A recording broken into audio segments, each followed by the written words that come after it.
Welcome to the National Afro-Vegan Virtual Conference session with Brenda Sanders.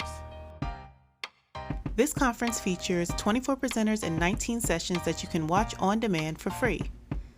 Thank you to our sponsors, Better Food Foundation, Veg Fund, and A Well-Fed World. Support Afro-Vegan Society's work by making a donation today. Hello, everyone, and thank you so much for participating in the National Afro-Vegan Virtual Conference.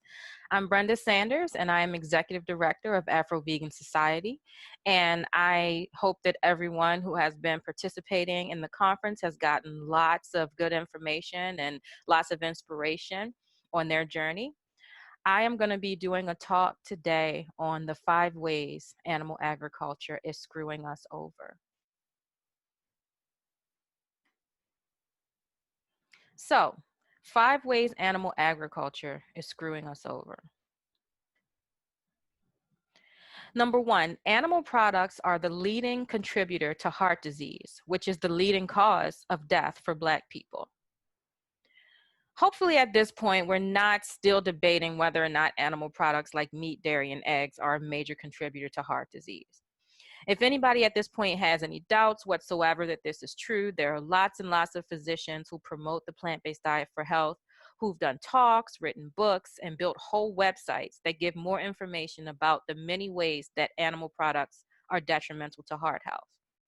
And it's important to know how and why animal products cause heart disease, because heart disease is currently the leading cause of death in the US. The leading cause of death, meaning every year people in the US die the most because of heart disease. More than cancer, more than car accidents, more than viruses and infections. Every single one of us knows somebody who has heart disease, has suffered from complications from heart disease, or even has died from heart disease. This is a big deal and should be treated as such. And if you're a Black person, the statistics don't look so good. 40% of Black men over the age of 20 and 48% of Black women over the age of 20 have heart disease in the US. And again, it's been well established that eating beef and chicken and fish and pork and eggs and other animal products contributes to heart disease, while healthy whole plant foods are essential for a healthy heart. If you need more information about the ins and outs of cardiovascular disease and the connection to eating animal products, please check out the National Afro-Vegan Virtual Conference's Medical Benefits of Plant-Based Eating panel discussion. Number 2, animal agriculture is a major polluter and destroyer of the planet. Animal agriculture is one of those special industries that manages to poison the air, pollute the oceans, and destroy the land all at the same time. Animal ag is responsible for a large portion of the greenhouse gases produced on the planet, more than all the cars, trucks, trains, and planes combined, making this industry a major driver of climate change. Billions of animals are farmed for food every year, which produces millions of tons of waste, both feces and urine, which releases large amounts of nitrous oxide, a pollutant known to stay in our atmosphere for more than 100 years. Livestock animals like cows and pigs also produce hundreds of thousands of tons of methane. And methane is known to be up to 100 times more harmful to the environment than carbon dioxide, as well as hundreds of tons of ammonia from their urine, which is a major cause of acid rain. In addition to the methane-producing farts of the cattle, the ammonia-producing urine, and the nitrous oxide, hydrogen sulfide, and particulate matter-producing feces, animal ag is also responsible for releasing more than 400 other harmful pollutants into the air that we breathe. Large-scale pig and cattle farming operations use a waste management system called manure lagoons. That's basically a huge man-made feces lake where they pump all the excrement that animals generate daily. Just to give you an idea of scale, a dairy cow produces 150 pounds of manure per day. We have 9 million dairy cows in the US right now, and that's just dairy cow poop. That doesn't include the 30 million cows used for beef, or the 71 million hogs, or the 9 billion chickens that are currently being raised. That's too much poop. There's nowhere to put all that poop. And so they pump it into these lakes. But during storms, these lagoons, of course, spill over, and the raw, untreated feces makes its way into our waterways. Which is exactly what happened in North Carolina during Hurricane Florence in 2018. This is an aerial photo of a flooded manure lagoon after the hurricane, where workers had to row around through untreated feces in boats. But of course, this manure doesn't just stay in one area. It gets washed into our waterways and eventually makes its way to our oceans, contributing to a phenomenon researchers are calling ocean dead zones, where the buildup of phosphorus and nitrogen from the waste runoff gets so high that it depletes all the oxygen in the area and no marine life can live there. There are an estimated 405 oceanic dead zones around the planet right now, most of which mysteriously correspond to areas where there are large-scale animal farming operations. Animal agriculture, and I mean specifically the cattle industry, is one of the leading drivers of deforestation, or clear cutting of our rainforests. It turns out that clearing land for grazing cattle is responsible for 80% of rainforest loss in the Brazilian rainforest alone, and that 97% of the soybeans grown in Latin America are used as feed for livestock animals. According to the World Wildlife Federation, around 17% of the Amazon rainforest has been lost in the last 50 years, mostly due to forest conversion for cattle ranching. It's estimated that we're losing 137 species of plants, animals, and insects every single day to deforestation. Close to 50,000 species become extinct each year due to the clear cutting of the Amazon rainforests. Number 3, animal ag benefits from maintaining a racist food system. Racism is built into the animal-based food system in multiple ways, including targeting of low-income Black and Brown communities with unhealthy animal foods, targeting of Black, Indigenous, and POC communities with industrial animal farming operations, and pushing dairy products on lactose-intolerant communities.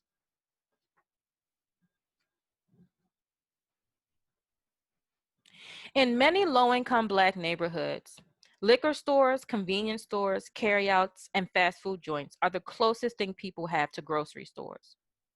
A lot of these communities don't have stores that offer fresh fruits and vegetables at all. And it should come as no surprise that there's a direct correlation between lack of access to healthy plant foods and higher incidences of diseases like high blood pressure, type 2 diabetes, heart disease, high cholesterol, stroke, and even some cancers. When I was growing up, the food that was available in the neighborhood was the food that we ate. And all of those foods were meat and dairy heavy, canned, packaged, and boxed foods, which were dumped into our communities by the truckload. In fact, low-income communities of color are specifically targeted with these foods because they are dirt cheap to produce, they have an infinite shelf life, mostly because they have no nutritional value, and people in marginalized communities are less likely to have the time or the inclination or even the ability to do the research and find out just how harmful these foods are to their health. I remember growing up thinking that when you turn 40, you get high blood pressure. When you turn 50, you get diabetes and maybe have your first heart attack or stroke. Around 60, you get your foot amputated from the diabetes and probably have to have open heart surgery from your heart disease. This was normal. There was absolutely no understanding that any of these ailments were in any way food related. And we certainly had no inkling that our communities were specifically being targeted with these harmful foods. So for people who have generationally been denied access to healthy plant foods and who have higher rates of all the food-related illnesses that result from diets that consist primarily of animal products. Transitioning to a plant-based diet can literally be a matter of life and death. Low-income Black and Brown people in rural areas are faced with a whole other challenge to their health in the form of animal agribusinesses targeting their communities to build their air and water polluting facilities. Remember the facilities that use the manure lagoons? Well, those facilities are usually built in low-income communities of color. Smithfield Pork Company, for instance, runs more than 2,000 hog operations in North Carolina alone, raising around 9 million pigs for slaughter each year. As I'm sure you can imagine, that many pigs living in captivity creates an enormous amount of fecal waste. Each hog producing 11 pounds of fecal matter per day times 9 million pigs is 99 million pounds or 49,500 tons of poop per day. Far more than Smithfield could ever bag up and sell as fertilizer. So again, the way that these facilities address the overabundance of animal feces is to either dump them into the manure lagoons, or somebody came up with the bright idea to spray the untreated feces into their fields, to spray it like into the air, as if wind doesn't exist. The mostly Black people that live in the rural communities bordering these massive hog farming operations complain first and foremost of the smell. They say the smell of feces gets into your home, it gets into your clothes, it gets into your skin. Not only that, but there has also been a documented increase in diseases like asthma, tuberculosis, kidney disease, sudden infant death syndrome, and cancer in people who live in close proximity to these industrial farming operations, according to a study released by Duke University in 2016. And it doesn't take a lot to figure out why these corporations specifically target these communities to build their air and water polluting operations. Poultry, beef, and dairy operations use the same waste disposal practices and, big surprise, tend to build their facilities in close proximity to low-income communities of color as well.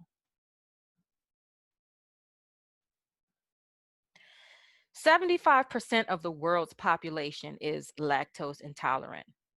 And yet the multi-billion-dollar dairy industry would have us believe that dairy products are a necessary part of a balanced diet. And let me be clear that our friends at Food Empowerment Project call it lactose normal because we aren't supposed to be digesting the lactose in mother's milk into adulthood, which would make those of us who have problems digesting this lactose normal. As you can see from this chart, African Americans are 75% of African Americans tend to be lactose normal, 51% of Latinos, 85% of East Asians, and 95% of indigenous North Americans. And even with so much evidence of large numbers of people of color not being able to digest the lactose in milk, the dairy industry still has the audacity to push for FDA dietary guidelines that recommend that dairy products be served in every public institution, from private schools to hospitals. Symptoms of this so-called lactose intolerance include bloating and swelling in the abdomen, abdominal pain and cramping, diarrhea, headaches, migraines, nausea, and vomiting. So just to put this into perspective, Black, Latino, East Asian, and Indigenous American children are attending public schools in which many of them are being served the standard school lunches, all of which include products that are detrimental to their health. These are government-backed nutrition guidelines that are causing our children to experience these adverse symptoms while they're supposed to be focusing on learning. The dairy industry knows these statistics. Government agencies know these statistics. I got this information off the FDA website, and yet they have the audacity to allow ads like these to run. This is dietary racism, plain and simple. This shows a blatant disregard for the health and well-being of people, and especially children of color. And so it's up to those of us who understand this to uncover this injustice, and do something about it. 4, when we purchase animal products, we are supporting extreme animal abuse. So I've done talks where I go into detail about the cruelty built into the dairy industry and the egg industry, both of which can be found on the Afro-Vegan Society YouTube channel. This time I want to talk more generally about the abuse that is built into all of animal agribusiness. So I've come to a place where I question the whole idea of animals being used as commodities. I get it that humans have been using animals for our own benefit and profit for a long time now. And once we humans have been doing something for a long time, no matter how terrible it might be, we tend to accept it as normal and not bother to question it anymore. And I think that that's very much the case with the way that we currently treat animals as inanimate objects to be used in any way that we see fit. I personally started questioning the use and commodification of animals as I learned more about how every other being on the planet has a purpose and a place in the various interconnected planetary ecosystems. Even animals that we consider pests, like rodents and mosquitoes and termites, play an important role on the planet. So it's pretty audacious for us humans to be snatching animals out of whatever lives they're living on the planet and just decide that our human desires take precedent over their existence.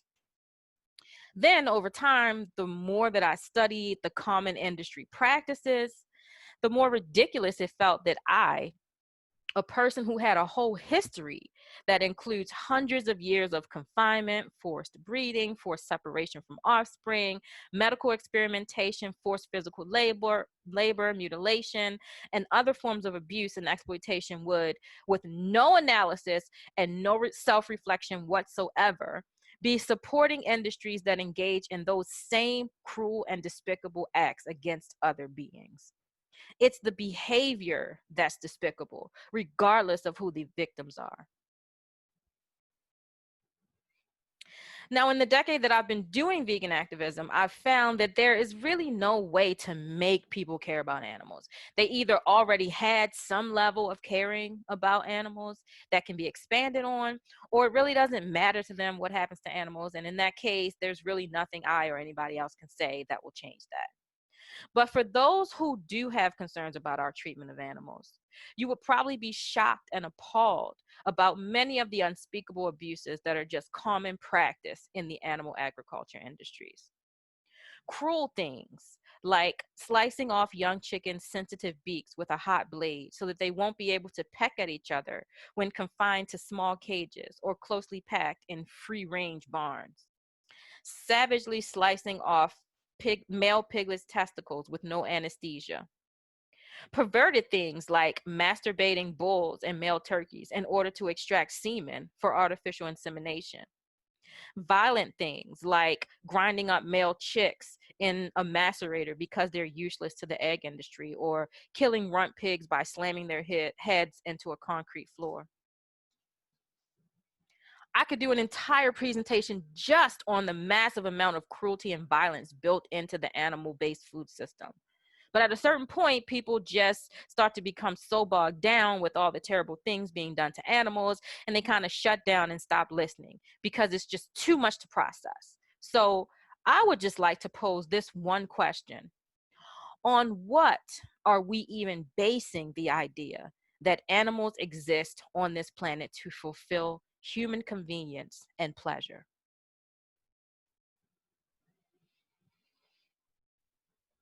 And number 5, workers in the animal ag industries are exploited, abused, and experience psychological trauma.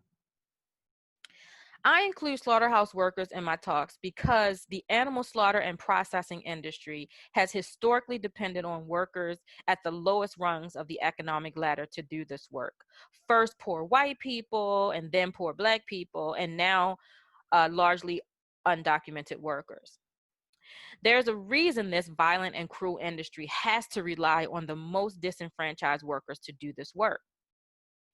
I'm going to read directly from the Food Empowerment Project website, where there's an entire section on slaughterhouse workers.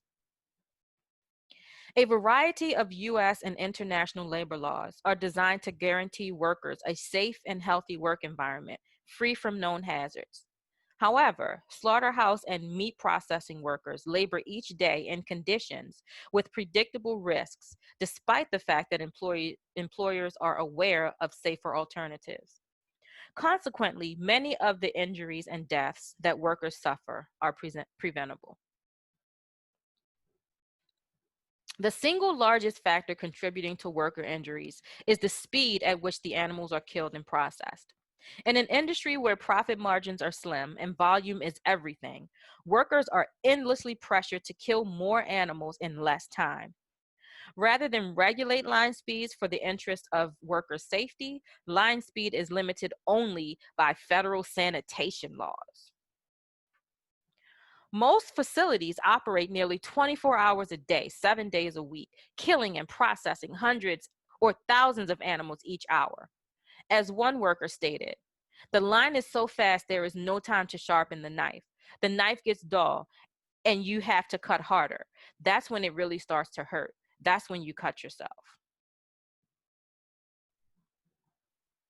Psychologists are becoming increasingly interested in exploring the psychological effects of working in a slaughterhouse. Workers who are responsible for killing animals routinely observe animals being cut and dismembered while still conscious, as well as being skinned and boiled alive. Hour after hour, day after day, the workers interact with countless animals in various states of fear and pain. A former kill floor manager gave the following account. The worst thing, worse than the physical danger, is the emotional toll. Pigs down on the kill floor have come up and nuzzled me like a puppy. 2 minutes later, I had to kill them, beat them to death with a pipe. I can't care. And just in case there are any people who think slaughterhouse workers are all just evil people who like to hurt animals, you should know that slaughterhouse workers have one of the highest suicide rates of any industry. And this industry has a 100% turnover rate, meaning that the vast majority of the people brought in to work in these facilities quit before their shift even ends because they can't stand to do it. Now, I was originally going to end my presentation here, but then I realized that I left out a very important and timely way that animal agriculture is screwing us all over. Number 6, animal farming is responsible for infectious viral diseases. The fact is that most of the infectious viral diseases of the recent past and present originated in domesticated animals. 10,000 years ago, when we brought wild animals under our control through animal farming, we brought their diseases with them. Unfortunately, those diseases are a whole lot harder to control than the animals are. I'm not going to take a deep dive into the link between infectious disease and animal farming because, one, I'm nowhere near knowledgeable enough to be able to do the subject any real justice. And two, Afro-Vegan Society is in the process of bringing in an actual expert to speak on the connection between infectious disease and animal farming. So please be sure to look out for that.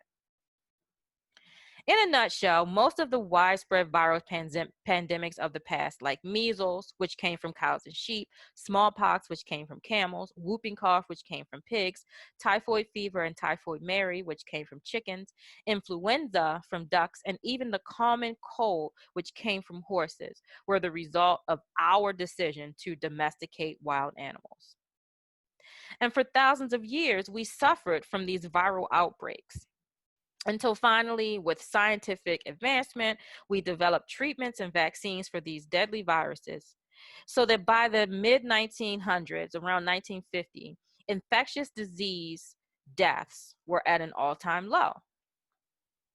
But in more recent years, we've seen a resurgence of infectious viral diseases, most of which can be traced back to confined animal farming environments. Diseases like mad cow disease and SARS, the bird flu and the swine flu killed millions and were the result of us confining animals that we use for food. And so now, of course, we have currently this global pandemic, COVID-19, which is said to have originated in Wuhan, China. This particular virus spread around the globe like wildfire, from the first recorded cases in China in December 2019 to more than 13.6 million people infected worldwide and more than 585,000 deaths. All this misery and disease, millions upon millions of deaths, all because of our decision to continue to farm animals. And this includes large farms, small farms, organic farms, free range farms, wet markets, live animal markets. It doesn't matter. If we're keeping animals confined, we're creating the environment for the development of viral epidemics.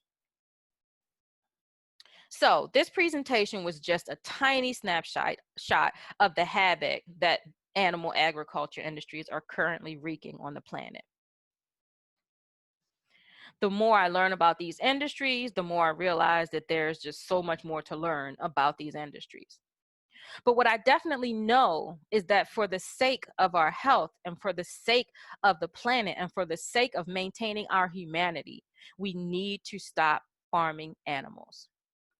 I decided 23 years ago that I no longer wanted to support any of these destructive industries, and I've never had a single regret about that decision. I hope that the information that I've shared in this talk today will inspire some of you to do the same. Thank you so much for taking the time to watch this presentation. Until next time, please, please stay healthy and safe. Thank you for tuning in. Click to watch more sessions.